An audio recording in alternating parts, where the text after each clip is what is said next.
everybody. Welcome to Paranormal Among Us. Happy St. Patrick's Day weekend. Tomorrow's St. Patrick's Day, but when you guys watch this on the replay, it won't really matter. So, hey, but anyway, happy St. Patrick's Day to you guys.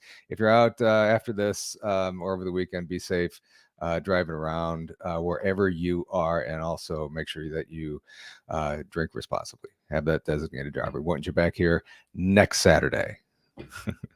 A couple things before we get to the show tonight. I want to remind you, May 18th and into the 19th will be at Ashmore Estates for the overnight ghost hunt. Well, it's an all-day event starting at 11:30 in the morning, going all the way to 2 o'clock. Robin Terry, Letitia Nunnelly, Rachel Marie, Jessica Potter, Josh Hurd, and some dork up there in the right corner. That's me. We'll all be there. Even though I'm there, I hope you guys show up anyway. The event is through Eventbrite. $85 for the ticket. That includes daytime speaker portion of the day, pizza dinner, and then the overnight ghost hunt. It's going to be awesome. Hope everybody comes out and joins us. Actually, I think there's a limited amount of tickets. I'm not exactly sure on that, but tickets through Eventbrite under Blondes and Booze. That's going to be awesome. Hope to see you all there. Also, if you are looking for some Paranormal Among Us merchandise, we have something new that was just added. Let me find it here. It's a little pillow, little plushy pillow, Paranormal Among Us, and the little thing down there is a keychain. So here's the link is I say a lot, I noticed.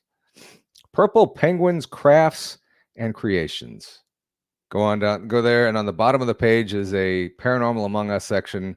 You can get all your merchandise there: t-shirts, the plushie, keychains, bottle openers, magnets. It's one-stop shop. A bunch of cool stuff there. All right, we have a great show for you tonight. Sir Bryan Bowden is here.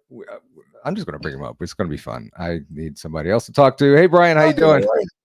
Aaron Gobralis. No, only joking. No, Aaron, don't go Bralis just yet. Be careful drinking. Don't drink and drive. It's not worth it. No. Yeah. It's thank you for having me on, Paul. Oh, sure, no problem. Appreciate it. Glad to have you here. Oh, I'm honored. I've done, and I still do paranormal, like podcasting, and it's you're like, should I ask him? Should I not ask him? I'm like, dude, anytime anybody asks me, it's like, yeah, no problem. Yeah, I'm your Huckleberry, and I'm honored to be asked, and that's how it is. We're all should be more of like that in the community, like chit-chatting with each other, sharing our ideas or concepts, and maybe some of our work. I mean, there's a lot of people like to steal stuff. As long as you don't steal stuff, and as long as you keep your stuff to yourself, and share information with everybody, and give everybody else credit for what they all do. 100%. And be kind to one another. Don't belittle people. Don't steal stuff. Excellent to one another. Thanks, Bill and Ted. And if you don't agree with what somebody says, there's no need for name calling, right? Not at all. I mean, here's the thing, right? So we're talking about the paranormal, right? So everything, unless you have you're actually having an experience and you have some kind of evidence. It used to be photographic. Now it's video. Now you have to literally hog tie 6 foot, plus tall gray and bring him into the studio. Otherwise, someone's going to go, oh, that's CGI. First, it was Photoshop. That's Photoshop. Now it's CGI. Yep. And at this point, they're right, because AI is on top of you. You can't show photos anymore. You can't show anything because it's just suspect. But everything we do in this field, even the people, I got a troublemaker. There's an Italian troublemaker in the. I see it in there. Yeah, he should be out with his Irish wife celebrating St. Patrick's, but no. When we do stuff, it's all conjecture, it's hypothesis, it's theory, and anybody that tells you that they're an expert, just turn around and walk away. Right. There are no experts in this. unless you know somebody who works at like, Groom Lake or Area 51 or somebody like that who's probably working on physical bodies from different races or Mhm. craft or reverse engineering. Everybody else, it's just rolling the dice, throwing it, and hopefully they'll crap out. And if any of you guys out there watching know anybody that works at Area 51, There my email address is paranormalamong us72. I would love to hear from you them. go. Anyway. Oh, there he goes. Bye, Al. Bye. Oh, he's leaving? Payback's the bitch, my brother. Yes, it is. Oh, I well. just harass him every time he's in there. But that's That good. is ladies and gentlemen, the paranormal prima donna is there. Yeah. And you know what? Al is coming on this show. Of course he is. Hang on. I gotta find it. I think it's April 4th. Really? Mark your calendar, April 4th. Al will be April here. 4th. Yeah. Yeah, Al and I have been investigating for quite a long time. Well, paranormal brothers from different mothers. Nice. We do a lot together, but we also do a lot separately. Mhm. And it's really what's interesting is you meet a lot of people in this field when you go out on investigations and whatever, and there's just this vibe, this connection, that you make with some people that are just like, this person's great, this girl's great, this man's great, this woman's great. It's like you're meeting family, and you're on the right wavelength. And like when Al and I go into a situation, I don't know what the heck it is. Usually when they have us on together, we do it separately too, but when we're on together on an interview, 9 out of 10 times you'll get EVPs on that interview. Really? You'll get EVPs, you'll get orbs in his house. Apparently something likes to go walk behind me when I do interviews. I've cleared this whole space where I am. It was my old department. Yes. Yeah. You get them. You get them all the time. Or we'll go into a place and we're doing that preliminary, let's zero out the meters and go through the place. He goes a little bit one way, I go a little bit the other way. And then we get back and we're like, we were chasing something, weren't we? It was, yeah. We must have scared the crap out of something because they just kept trying to avoid us. We'd meet up and it didn't know what to do at that point. But yeah, this is what it is, And kind of like you're wrangling cows and get them all together and you guys, bring them all in one area. It's weird because you get a client, right? You get a customer, client, whatever you want to call it. We don't charge anything. We'd love it if you help us out with gas if we're there, whatever. But we don't charge. We're there to help people. And like sometimes you always have to go through, get a baseline reading, as they say. Everyone's, we got to get a baseline. And you do. You want a baseline, and you want to go there usually during the day when it's, normal hours and see what it feels like. But you pick up on stuff all the time. And when I was going through it, it was as if something is just trying to get away from me. Like I don't want to be with this person. Kind of like if you've ever had a dog before, right? And you have you had a trainer for dog, a pet trainer come in. I know somebody that does it for the movies. And, we had a brand new puppy and he thought he was hot, shit. I'm going to do whatever I want. Well, there's something about an alpha and they know it. And they just they just sit down, whatever you want. Yep. I'll do it right. So that's what it is. It's like with Al and I going into a place. He'll get some kind of sensation. I'll get some signs and, goosebumps, or I usually like to try to remote view a location prior to us going or an investigation. So which one of you two is the alpha? We both are. Okay. Although it's all about Al 99% of the time, but he knows we're both. It's a complicated thing. He'll say he is. I'll say I am. We both are. But we both have our je ne sais quoi to do what we do. Yeah. And yeah, I'm also the wise ass. AAA baby. See, he said it. AAA, all about Al. There it is. Yep. Okay. So on after all this interview, April 4th, we're going to have the rebuttal from Al. Oh, I'm gonna be back, Al. April 4th. Coming for you. Cannoli in hand. No, yeah, we did. You hear that, Catherine? They're bringing snacks. Yeah, we're gonna bring snacks, Napoleons and cannolis. We both have our pluses and minuses, and I like to joke around a lot, but I can be serious. Yeah. He tries to be really, really serious. Like, would you stop? Like, we'll go, let's set this up before we go on an investigation. We get there, we have our equipment. We literally will start. We get a prayer circle around, and depending on who's with us, it could just be Al and myself. It could be, 4 other people. We go around and we do a prayer, and we protect everybody in the prayer. We can do, he'll do the St. Michael's prayer or Our Father. I'll do a prayer for traveling. Someone will do an Om, and then we go around. We sage everything. We sage ourselves and our equipment before and after. Always we do this, and he goes around. We do the whole,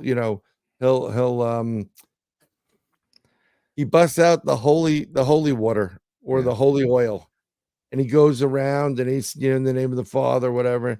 And every time he hits me with it, it's like, ow, it burns out. And he's like, would you stop? Would you stop? Yeah, I joke around. But when the shit hits the fan, I know that my brother right there, he knows it, and I know it. We'll be right there. That's right awesome. There. Yeah, it's important to have someone you trust. Don't go in alone. Oh yeah, definitely. Yeah. I mean, it sounds like you guys would be a hoot to investigate with. Yeah, we actually we're really, really good to investigate with. We'll be starting that back up in about in June. I'm gonna bother him, and we're gonna go and do some stuff up in New York State. I have a couple ideas and a couple things I'm doing. Actually, next Thursday, Friday, Saturday, Sunday, I will be in a different area of Florida, camping in a Class A Bigfoot area. Going on a big time a Bigfoot expedition, and interesting. Yeah, it should be very, very interesting. I am really looking forward to this one. So are you just researching? Are you filming, or they'll be filming? We're researching. I've got a bunch of different things going. It's a fellow researcher's location. And he's invited me there, but we have a couple other spots he also wants to go to. There's a couple places that are just incredible, and we're going to be filming them and doing a lot of investigations. These were Class A. This is like literally the last time he was there with a bunch of people for the investigation. Usually goes with family and friends. They got a handprint on the vehicle, and they got some blood because one of the vehicles had one of those bicycle hitches that are real low. Yeah. And whatever it is, tried to sneak around the back and fell over and got pissed and hit the car. He got it. Yeah, he was like, like nice. We would all have done the same thing. Like, damn it, who put this here? Yeah. So hopefully when we get stuff. Or when if they hit their shins on the pedals. Exactly. That freaking hurts. That hurt a lot growing up. The metal ones was just like you'd miss it and go right there.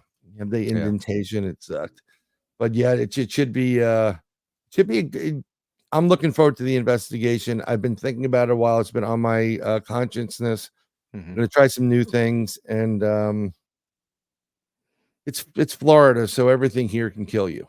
I'm not used literally. To that. Yeah. I mean, it's. I mean, we up in New York, we have brown bear. We do have big cat, but those are like, you don't see them as much, but they're there. They do have rattlesnakes. They do have copperheads. They do have water moccasins and wolves. But I mean, you got a fighting chance up there. Yeah. Down in Florida, I mean, like freaking crickets can kill you. It is just insane. Yeah. Actually, Al is like, forget about that. Watch out for the spiders. They're about the size of your head. And I'm like, then you got the crocodiles down there too. Crocodiles. You got alligators. You got a wild boar.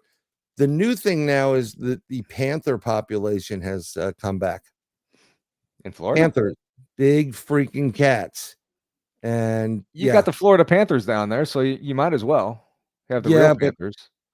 Well, you know what? No, I'm that really was bad. Sorry. good not seeing any big kitties like that. I just wanna go in, Yeah. do my thing and not Yeah. have to worry about, a giant cat that weighs, 200 pounds and Yeah. retractable razor blades and stuff, but, The scariest thing my wife and I did down there was we took an airboat tour of the Everglades, yep, and we actually got in the water not a for good fun. idea. And the tour guide asked us if we wanted to get in the water. He left Well, right. No, he didn't. But no, see he ya. yeah, he was there protecting. There was no alligators around or anything, so that I they know I'm of. I'm But good. yeah, but I mean, we did I've it, and we weren't out there yeah. that long. But Well, yeah, Mr. Wonderful, when he comes on, he'll talk to you about, Florida. If he hasn't talked to you about it already. He'll ask tell you about Al it. about Florida. Okay, I'll write that It's weird. I'm born and raised in New York City, and down. now Mhm. I'm living down in, Florida country, Yeah, the dirty South. It's interesting. yeah, I bet. Anyway, we got a lot to cover tonight. Yes, sir. You sent me your bio, and I'm like, how in the world am I going to fit this into 5 shows? Don't bother. Don't bother. I've done a lot of stuff, Yeah. and I've been on a lot of things, and that's it. We'll keep it. He gives me, Al's like, "Oh, you added another paragraph." I'm like, "Well, I'm doing something, so I added." But yeah, One thing that I've been really interested and looking forward to talking to you about is the remote viewing. you got it. First of all, what tell us what that is exactly. Okay, so remote viewing technically is the ability to be anywhere you want to be in the world and connect to anything.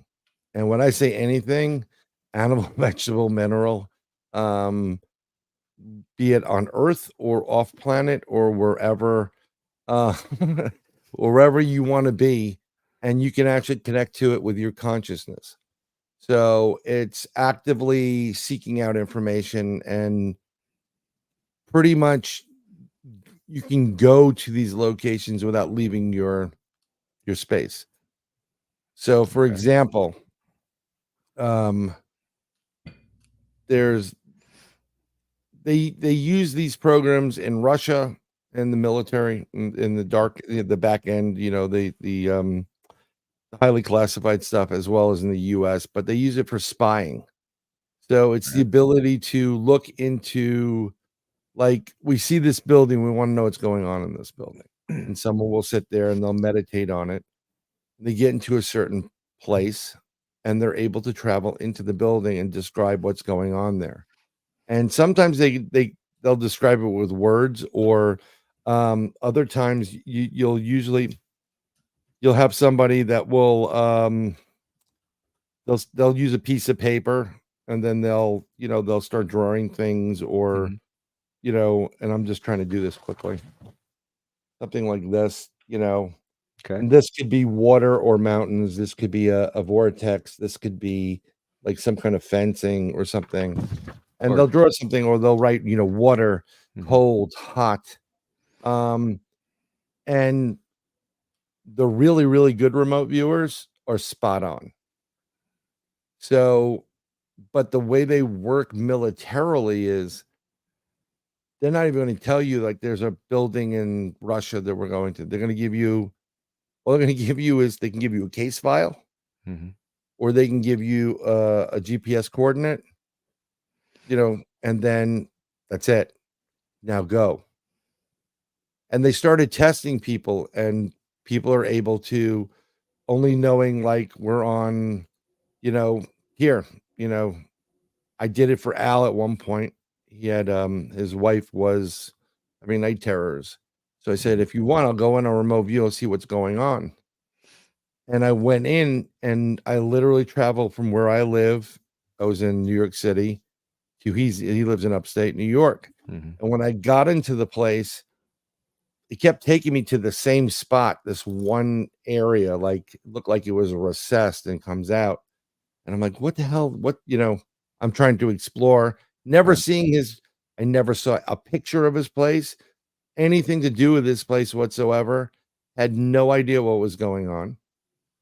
But I went in and I saw this room, and I saw the room, and it was tight, and I saw this opening, and I said, when you go into the room, there's going to be an area on the right. It's in that spot. That's where it is. You got to sage and salt. And he's like, well, I don't understand.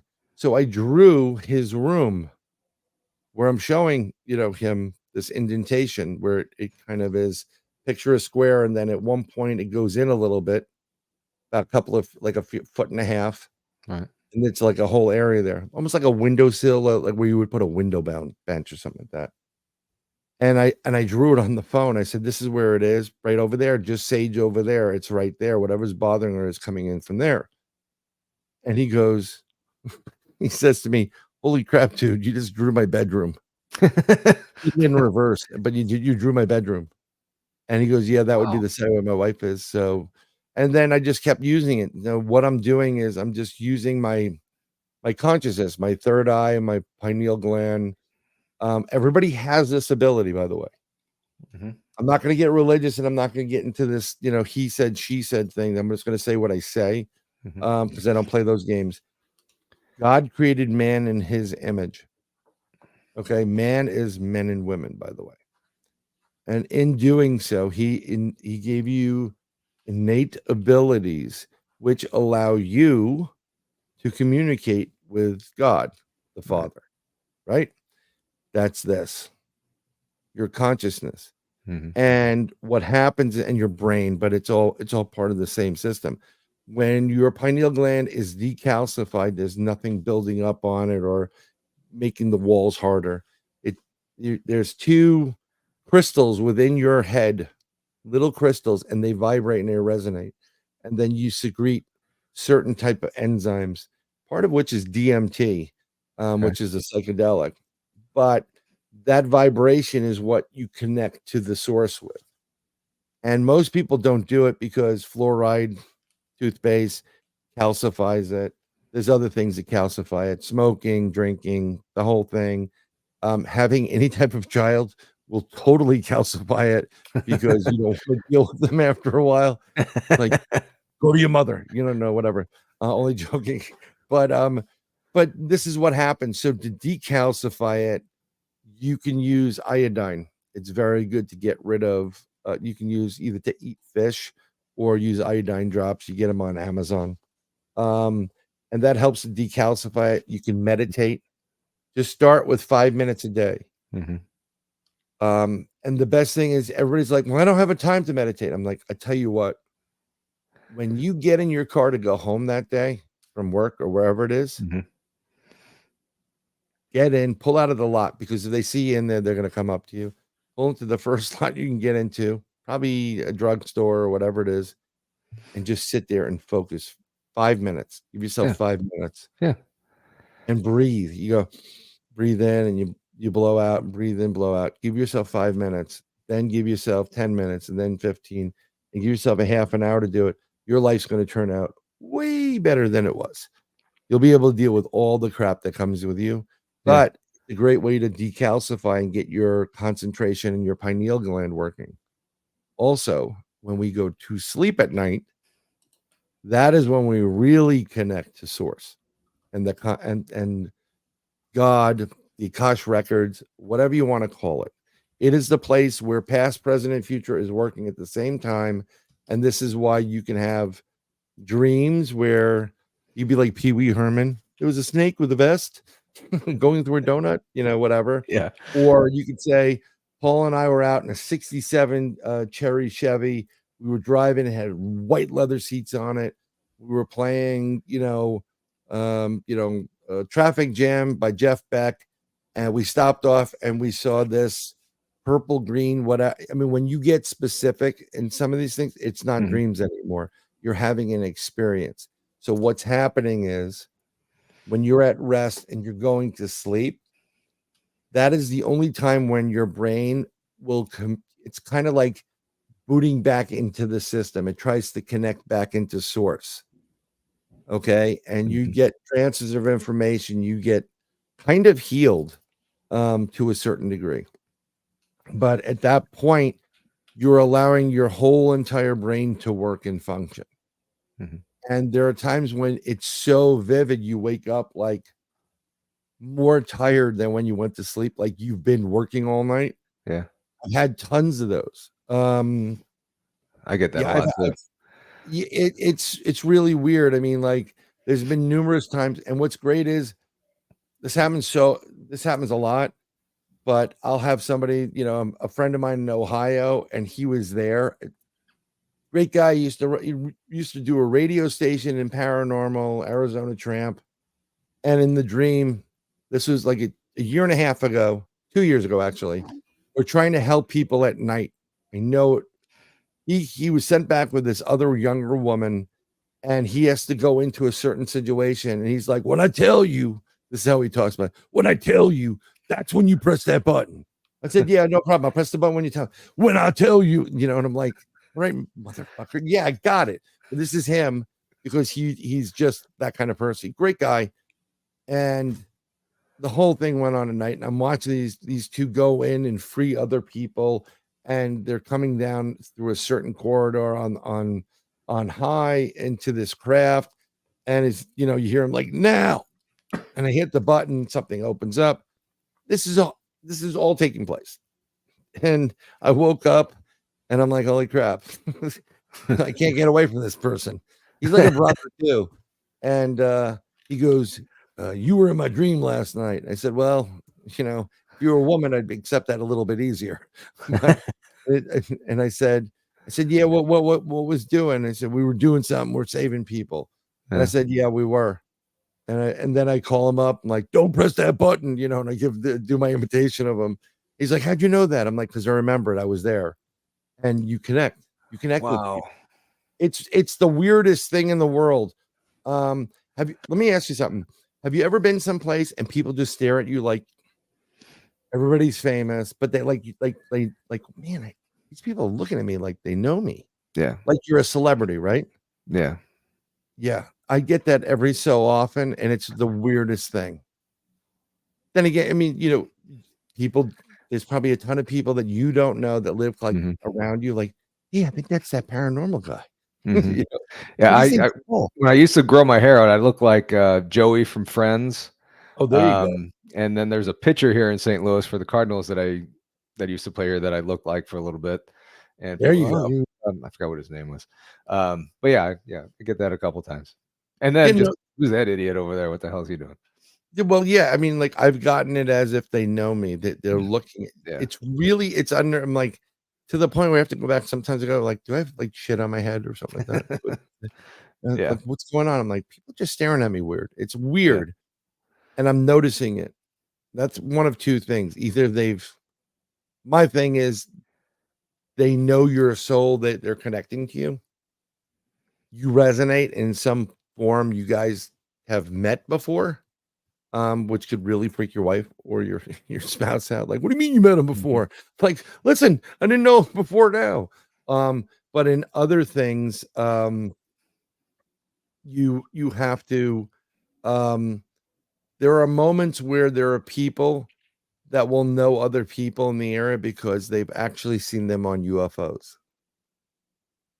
I've had a couple of people that I've interviewed that were experiencers that were having the same thing, and then when they regressed, they saw this.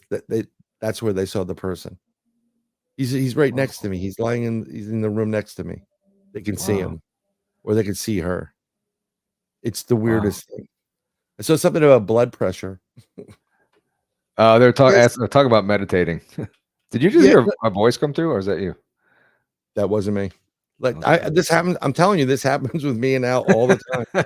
I'm like, you thought I was kidding. I wasn't kidding. So actually, we do have one question here. Sure. Glenn was asking, and this is not a dumb question. Yes. How do you meditate? Oh God, that is such a good freaking question, Glenn. And I don't mean that negatively. I mean that sincerely. No, exactly. So some people like guided meditation, like you're closing your eyes, you're walking, and it goes on. And there are certain, you can get guided meditation on YouTube. Just get it, download it, you can copy it, whatever. And they will guide you through a meditation to say, okay, breathe into the red, Breathe in the blue and exhale the red. Blue meaning the good energy, red pushing out the bad. I'm going to show you something if I can connect to it. I'm trying to connect to it. I use something called binaural beats. I do not like to be told what to do on a meditation. I Okay. don't need guided meditation. Matter of fact, I find it annoying. It's like I'm trying to get it. You know, think of, anybody that constantly is asking you questions, and you're like, stop it. If you have children, you'll know what I'm saying. Oh yeah. All right. I'm sure. Depending, mostly it's mom. Mhm. Why Mom, this? Why that? Why this? Yeah. yeah, mommy. I use a program. It's called Brainwave. They're apps on your phones. They're free. Mhm. Some of them are free. It's made by Bonsai Labs, but it's called Brainwave on iPhone. Okay. They're on Google Store too. And what that does is it allows you to experience um, two different theta waves or theta alpha gamma. And you're hearing it right now. Just turned it on just so you can kind of hear it. And there are different programs for meditating. And you're hearing what I'm hearing right now, which you should be. Yeah. And when you close your eyes and you just try to focus on, the best way to do it is a little white dot in front of you. Think of a pinhole, Mhm. and just focus on that and breathe in, focus on it, breathe in. And then it probably start to expand and get Yeah. brighter. Yeah. And then you just keep breathing and you focus on the program. What's great about binaural beats and these things, Mhm. you can run them 5 minutes. There's some programs that they'll tell you it's 5 minutes. All right. It cycles through quickly. You can run it 15 minutes, 40 minutes. This one right here has, you can have ambiance on it, whatever you want. I'm seeing it. I have a medium rain on it. I don't normally, when I use it for meditating. I use it without medium rain. Yeah. If my wife is snoring, I put it up high with whatever rain I can do, right? So yeah, trust me, it's better than listening to that. But they have these meditation programs where you can do it for 5, 10, 15, 20 minutes. Yeah. And this works. Matter of fact, if you have I think the Hyundais and the what's the other one from Kia. It's all Okay. a lot of times they're Kias or Hyundais. They're made by Hyundai. Yeah. They have There's a it in the car? feature. Yeah, they have that in the car. Really? They have a whole thing like surrounds, and they have like birds chirping and water and a stream and I'm like, why the hell do I need this in my car? I'm not thinking about the concept because a lot of this time, a lot of those sounds are used for white noise generators Yeah. to get you to fall asleep. Yeah, that wouldn't be good while you're driving.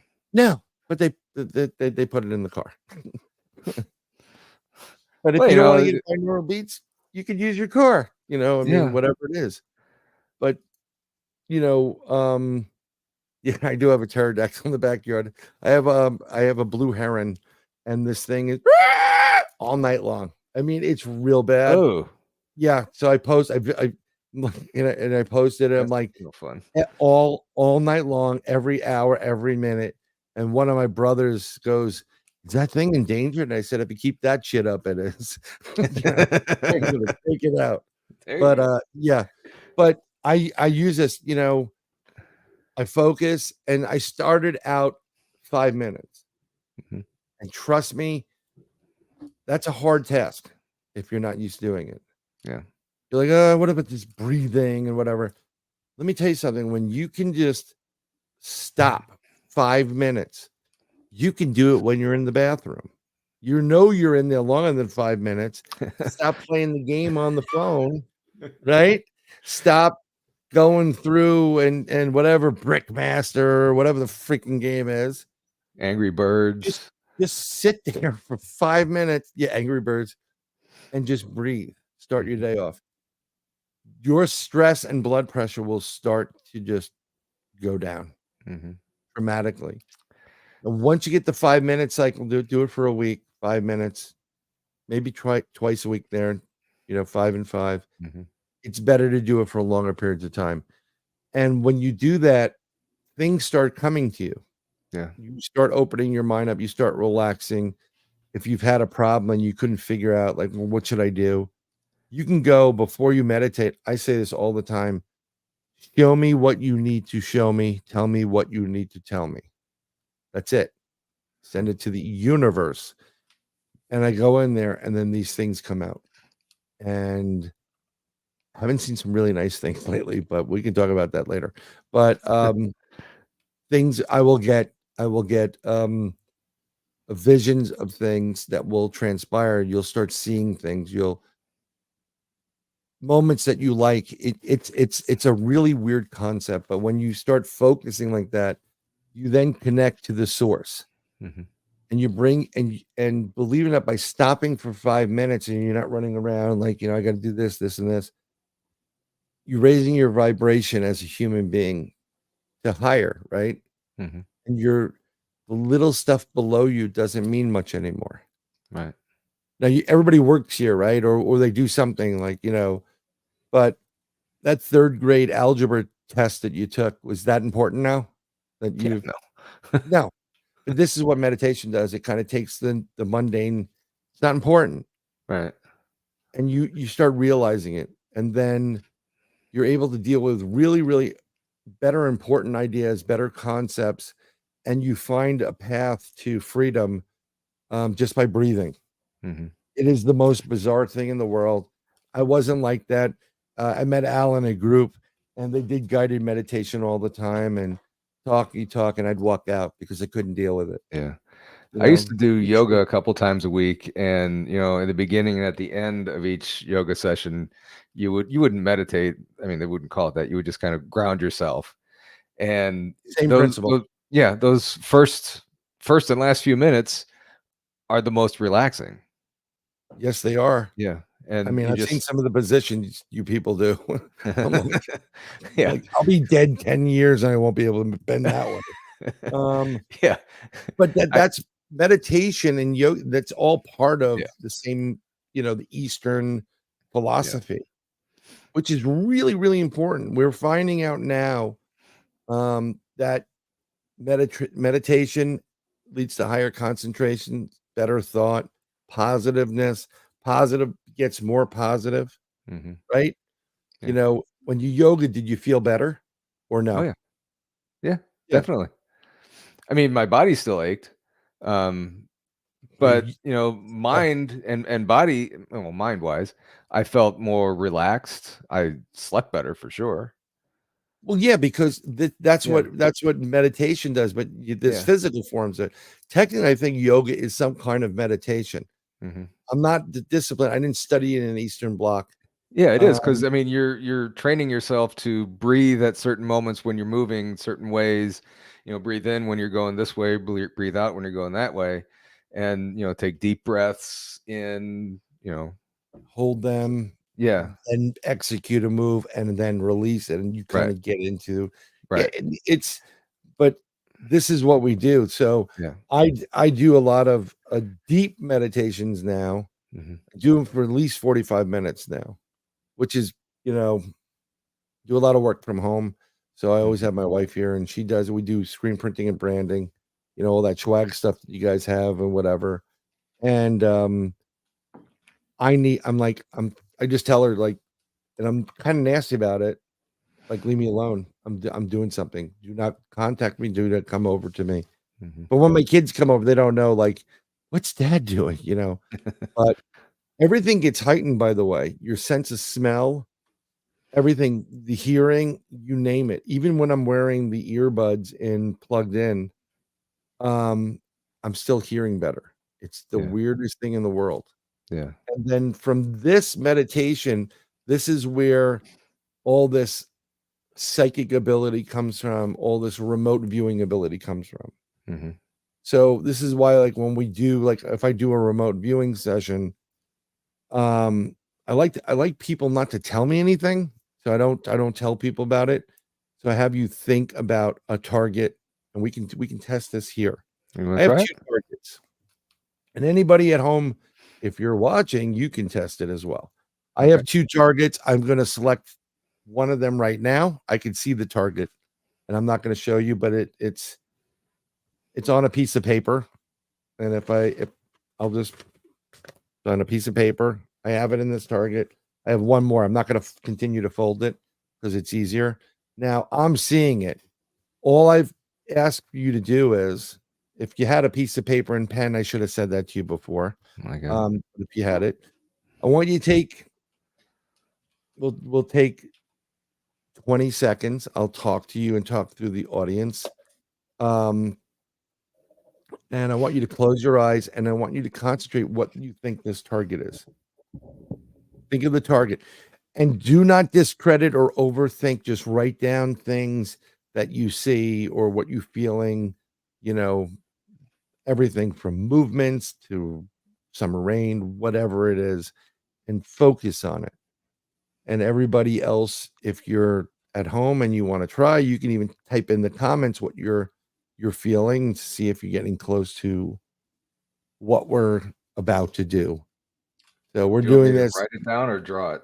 You can draw whatever you want. You can write it. You can, you may be able to use symbols to see what the target is and think about it. I'm going to write down what I think it is because I can't draw and it's terrible. No, it's fine. Okay. A lot of people make that easier. And then you can tell everybody when you're ready, what do you think the target is? Now, normally we would do this longer, but this is a show. We're not gonna, all right, we're gonna sit here for 15 minutes with silence. It's not gonna work. Looking at me with my eyes closed. Yeah. Look into my eyes. So what do you think it was? And this is terrible. I wrote down, I drew you can't really see it. A baseball bat. You drew a baseball bat. Yeah. You drew a baseball bat. Okie dokie. Well, I'm going to show you what it is because I'm going to actually present it on your screen, and I'll pick it up too, but this way everybody can see it and see it better. And I'm going to share that right now. And that was the first target. We're going to try another one. Heart and soul. Heart and soul. Okay. I was way Now, up. not necessarily. Okay. Not necessarily. Believe it or not, there are certain elements to it. That's why I like to, you take longer. We're doing a really quick version of this. Right. Okay. Yeah. And the more you do it, the better, the quicker it's going to happen. If you don't want to pick targets or join any group to pick targets, and you have kids or nieces or nephews, play the game with them. I'm thinking of something. I'm thinking of something right now. I'm thinking of a number between 1 and 10. Or give them a color. And you can play these games when you're with them on a road trip. Thinking of a color, and be specific. It has to be Roy G. Biv. Red, orange, green, yellow, blue, indigo, violet. Because my wise ass kids like aquamarine, fuchsia. No, yeah, fuchsia. No, one of those colors. And you can play that game with them, and the more you do it, you're gonna start connecting with them really, really well. Okay. To the point where my friend, I will never forget this. We're gonna get into another target. I will never forget this, but one of my buddies, I went over to his house. We're ready to go out, probably go get high someplace because we were juvenile delinquents. And he's like, "Yeah, I'll call you later." I told you, but I told you I'll do the room. I know, I'll be back later. And I'm watching him, and all I see is the back of his mother by the stove. She didn't turn around. She didn't say a damn word. And we got out of the house, and I'm like, "You just have a conversation with your mother?" Yeah. She asked me when I'm going to come back and when I'm going to fix it. And I'm like, "Dude, she didn't say a word. You just answered her." Oh, we do that sometimes. Wow. Think about that. Wow. Now I started playing this game I have 2 daughters. One's older. She doesn't do anything but eye roll. probably has resting bitch face. And yes, that's the truth. The younger one I raised since I was a pup she loves Al. You know, Al gave her a finger that if you pull it, it farts. Yep. Carries it everywhere. Yeah, I the old one has the abilities too, and she can do it, but she doesn't want to. Like, what? What do you want? You know, that's it. But the young one is she'll play along with it, and she'll start saying things. And the more you do this, the quicker you'll communicate with them. So It's really funny story here. You mentioned Mhm. about the pulling the finger thing. My son was really young at the time, and we have a grandfather clock downstairs, and I did that with my son, and I wasn't paying attention to the time. He pulled it, and the grandfather clock went off. That's whoa. Yeah, that freaked us both Boing, out. boing. Yeah, This is what we did. yeah. The younger one's crazy, but she's really that kid is an old soul in a little kid's body. Hmm. She's got no, I'll tell you exactly what she said. But yeah, this is try these games with them. And then it works. You can also do it with cards if you're by yourself and you're bored. Shuffle a deck of cards and just flip them over and say what card it is. And if you get one Yeah. right, put a check and keep doing it. And after a while, you'll be boom, boom, boom, boom. Mhm. Doesn't matter who throws them down. You'll start seeing it. Basically, what Then- you're doing is you're opening up your mind Yeah. and your Then go play consciousness. blackjack. People have done that. Yeah. I've tried to remote view freaking lottery numbers since I started doing it. Can't do it. Hmm. Can't. Although I came up with a great idea for somebody else, and they were like, "Oh my god, why didn't I think of it?" Using tarot cards to pick the numbers. Hey. Usually, you get 72 cards in there, so you're going to get close to some of the Powerball and Mega. You Hmm. just shuffle them, Hmm. do 6, do 5, and then pick the Powerball, and then you're done. Interesting. Yeah. So some of my friends are doing that. But the next one we have, Okay. this is why I'm saying, you said a baseball bat, right? Yep. That's what you said. Okay. Yep. We're going to think of another one right now. We're going to take 10 seconds and we're going to think about it. Just close your eyes for 10 seconds. I'll talk here. Hi, everybody. Hi, Periwinkle. Periwinkle is a nice blue. Yes, it is. It's one of my favorite colors. 42 blue.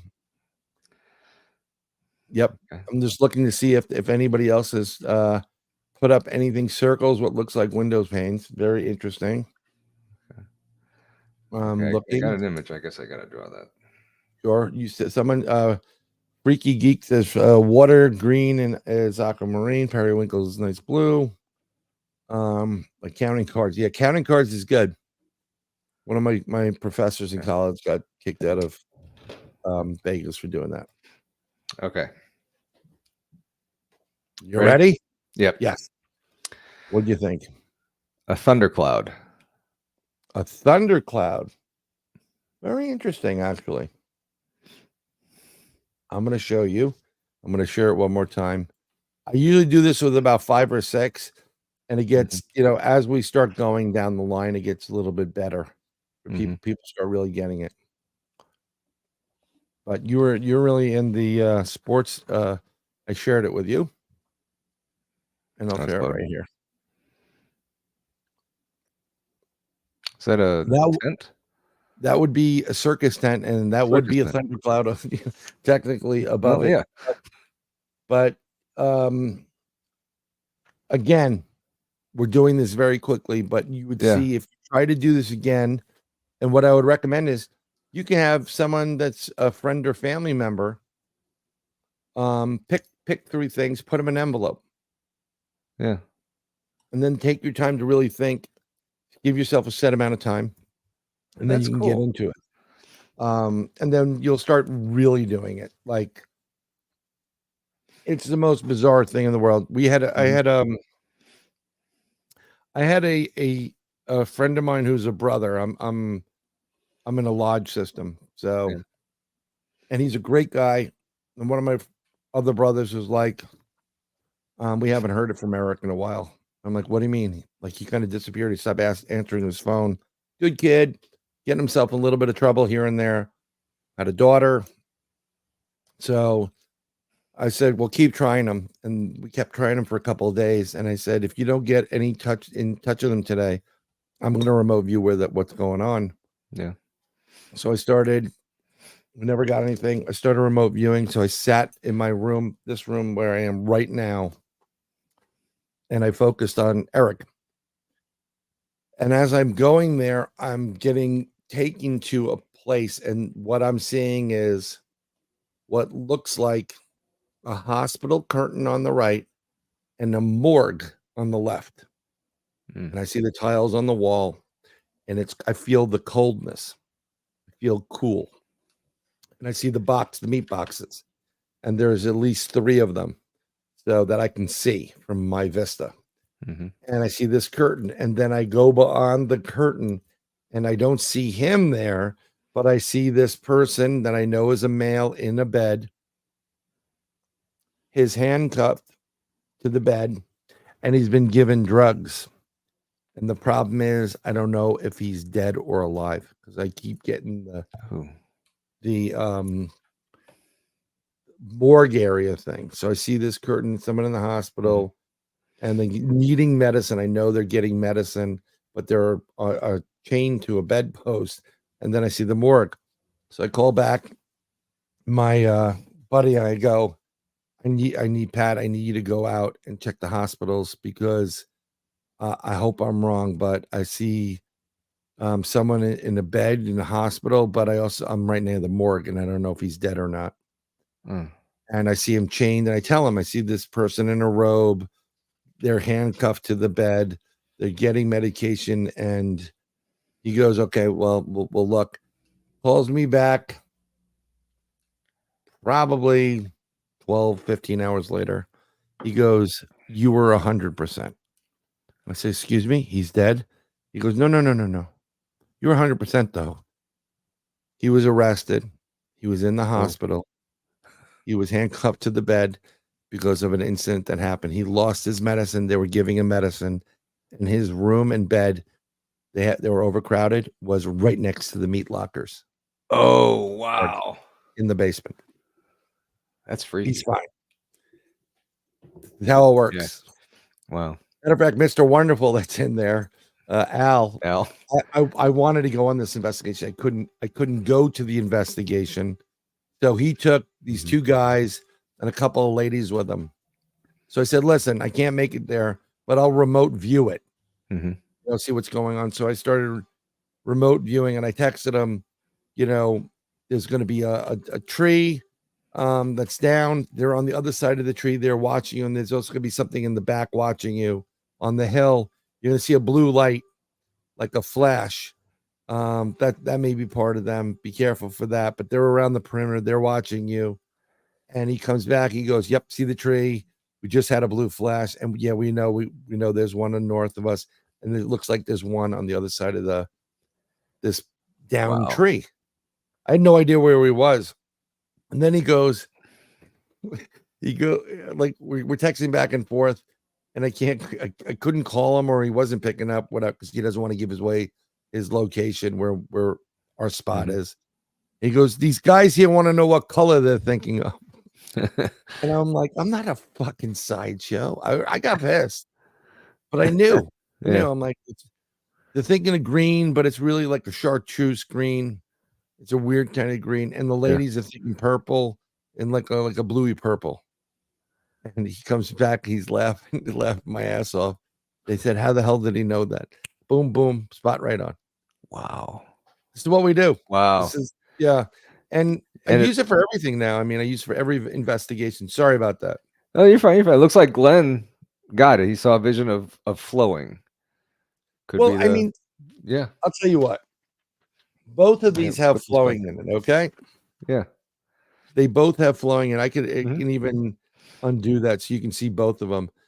There's a lot of flowing movement in the heart one, and this one too, because you have the clouds around there. As you start doing this, let me stop sharing this. As you keep doing these things, I'm telling you, you're going to pick up things. You're going to pick up on the minutest details. Yeah. And then the more hits you get gives you more encouragement to do it. It's just kind of like when you go on a paranormal investigation, Paranormal Among Us, when you go on an investigation, 9 out of 10 times you find nothing. Yeah. Upkiss, zero, nothing. Anybody that goes out all the time, we had a haunted call, and then we had a half body apparition. I'm like, no. Yeah. I'm like, what are you smoking before going out there? Is it sensimilla or is it something else? 9 out of 10 times you don't have it, but when you have it, that brings you back. Yeah. And then you know what to look for. And then you do it again. And you're like, oh, remember this from the last time. And then something else happens. So you're always working, but all these little hits will start bringing it back to you. That's interesting. It's remote viewing is an amazing thing. Everybody has the ability. Just try it. Yeah. I'm certainly going to try it with the deck of cards. I'm going to start with that. Try it with a deck of cards. Yeah. Try it with stuff that's lost. I've helped people get stuff that's lost. And they're like, you know what? My wife calls me St. Anthony because I could pretty much find everything. There you go. St. Anthony meets St. Santariga. I made his own card for him at one point. There you go. Yeah, he's the patron saint of bullshit, as I call him. but I'll show it to you later. But that's the whole thing when you do stuff. That's important that you're actually keyed in on this stuff. If you're in this field anyhow, you're still keyed into it a lot more than anybody else. Yeah. You know who are better than that are all the females. They use 2 hemispheres. Males usually use 1, unless you're quantitative or scientific or musical. Then you're going to use 2 or artistic. I'm not. But females pick up on it a lot. I'm not. You see my cloud? That's not really autistic. No. It's let me tell you something. Art is just one function there. I mean, there could be, you could just get numbers like, sport. I mean, I know people that are always been sports. They can tell you RBI percentage, all these things. Boom, boom, boom, boom. They rattle it out, but they couldn't spell anything. If you asked them, like, spell paranormal, I have no idea. Like, how many home runs did Babe Ruth have? 19. 62. Yeah. Now I can see the remote viewing being helpful with missing persons cases. Okay, so it is, but I have a friend and a brother named Carl Petrie. He's a remote. He's actually psychic, and the way he operates is he sees a TV set over your left shoulder. It says it's like a little TV set, and it plays out your life and what you're doing, and he gets to watch it. And now that's how he knows what's going on. And he was talking about he's been asked to help find some missing people. Yeah. The problem is, if you find them and the cops come up, then you're now a suspect. Oh. And he will not, unless the police come to him, he will not offer his services to help anybody, because he's had an issue, and he knows people that have had issues where there were psychics, they're keying in on these things, but the police thought they were the ones that did it, and they arrested them as suspects. That makes sense. Well, let me tell you something. It's not a joke. Some people, police departments, they don't go well with psychic. They think that everybody's like hokey pokey. But I tell you, I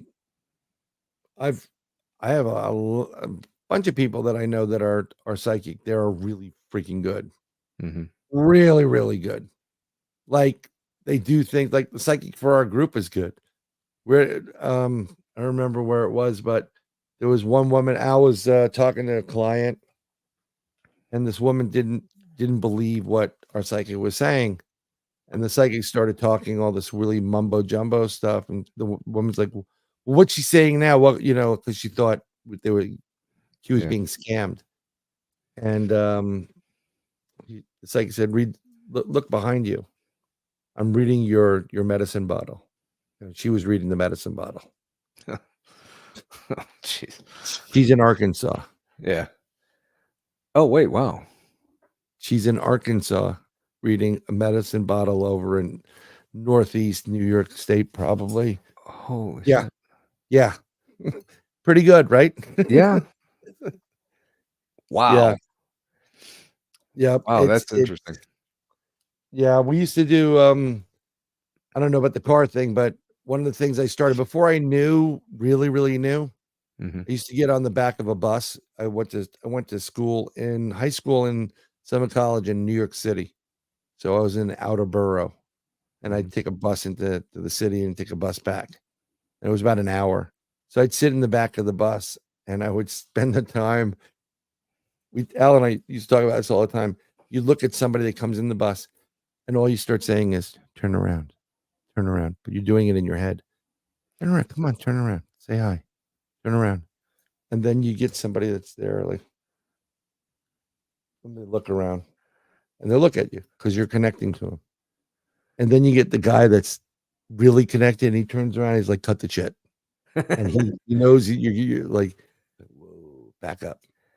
Yeah, these are games you can play psychic wise with your consciousness in the universe to enhance the ability to do it, to Yeah. raise your vibrations, to enhance your meditation process.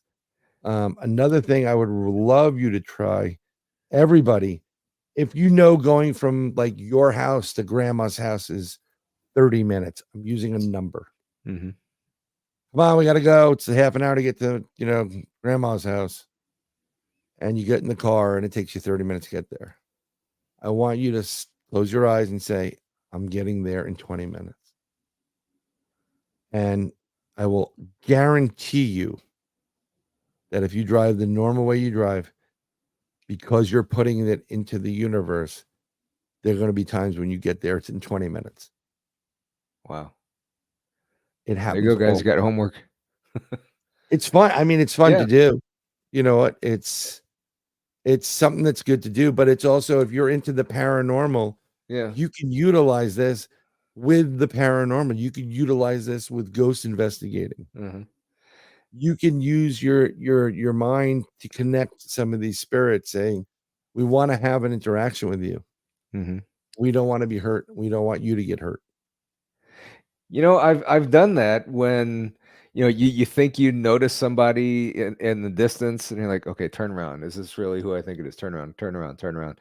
And sometimes they do, and it might not be the person, but I mean, I've never really thought of it that way until you just mentioned that. It's there's times where we started using it. I started using it a long time ago.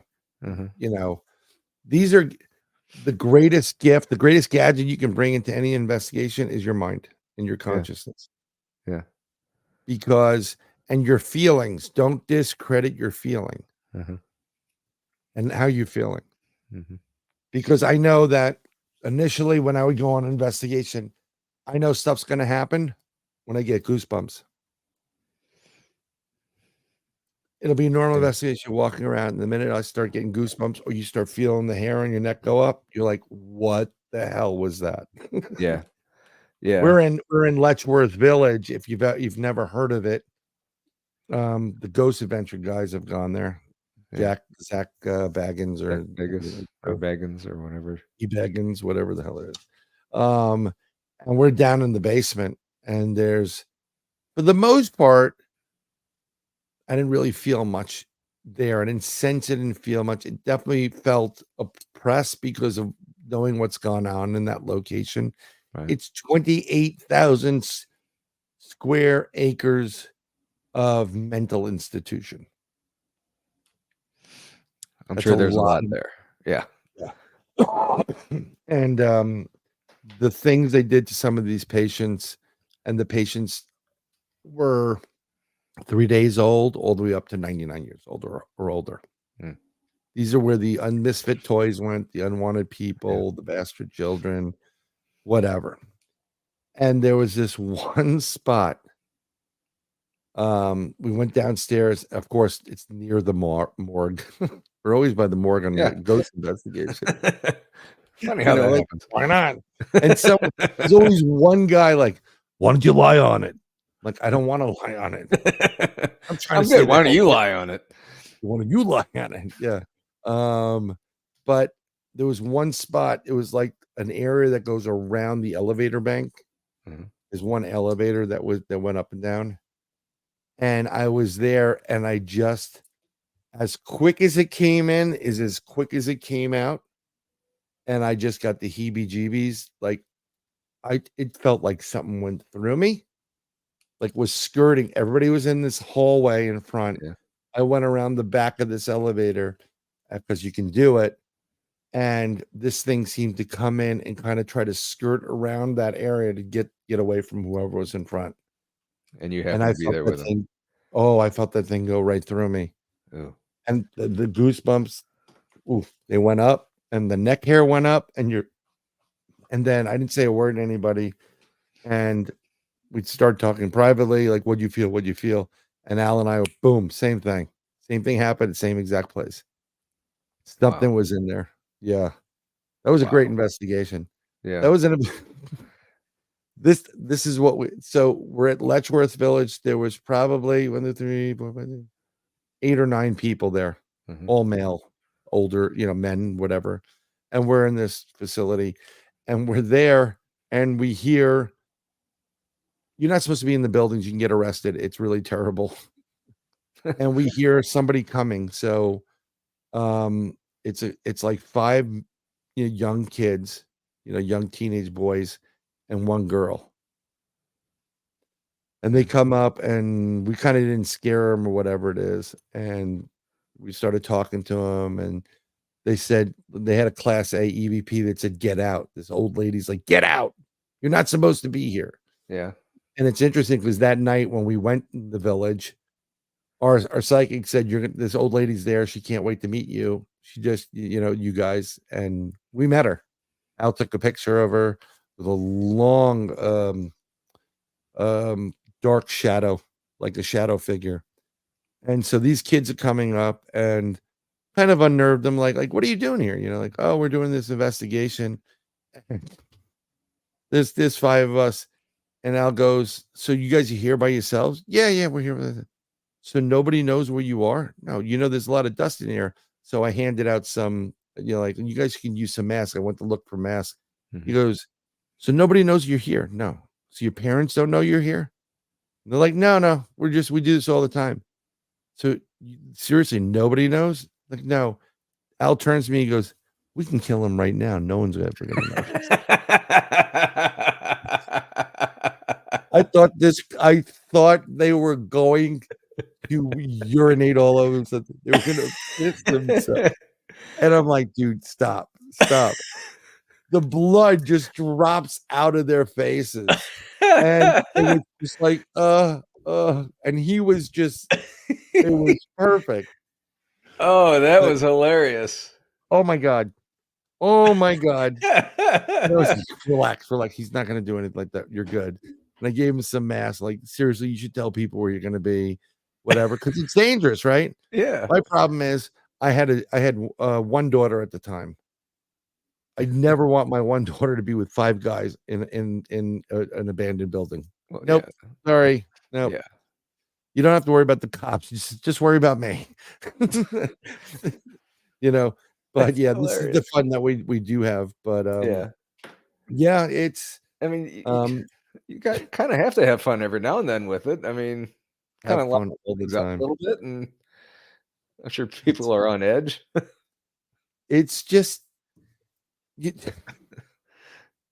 you have to you have to of course maintain some composure and professionalism Right.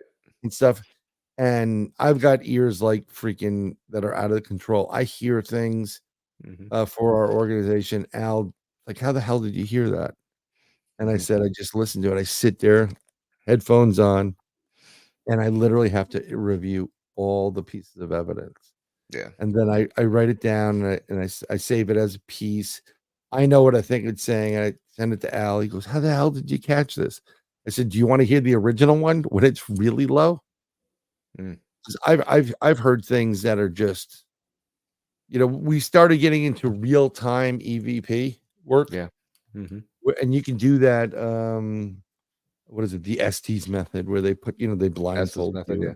yeah. Yeah, but it's good, but you know, it's always somebody trying to come up and like one up somebody else with some, whatever. Yeah. It does work.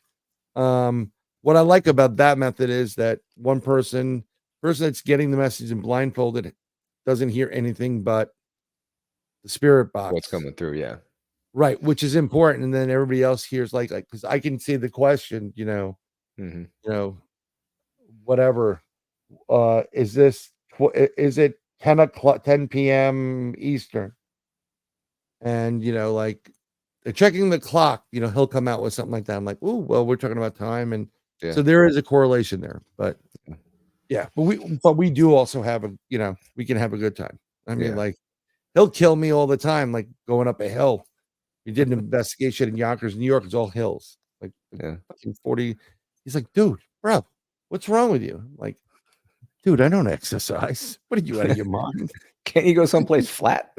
Yeah, can we find a farm someplace? Maybe can we get a Bigfoot that's on something's Go to Kansas or something. That's flat. yeah. There's a ton of places we want to go, but Yeah. it's Yeah. the Now, narrow. you also mentioned that you had a dog man encounter, correct? Yeah, I've had a couple of those. Yeah. We were actually going back to Letchworth Village. Uh-huh. One part of the area, like all the way on one end of the property, there was a mass grave for bodies. Yeah. And no one really kept records of it. I mean, we're talking about a mass grave, hundreds of bodies. Hmm. So we found it. We wanted to go investigate the cemetery end of it. So we go in during the day and we're going to go investigate it. So when we get to that area where Letchworth Village is, it's only 2-lane roads. It's more like a country road. It's going through this little mountainous area. And we pull in, and there's an area in front of the woods that you'd have to go through to get to the cemetery. It looks like a parking area. So we pull up there and we start walking in, and we're walking through.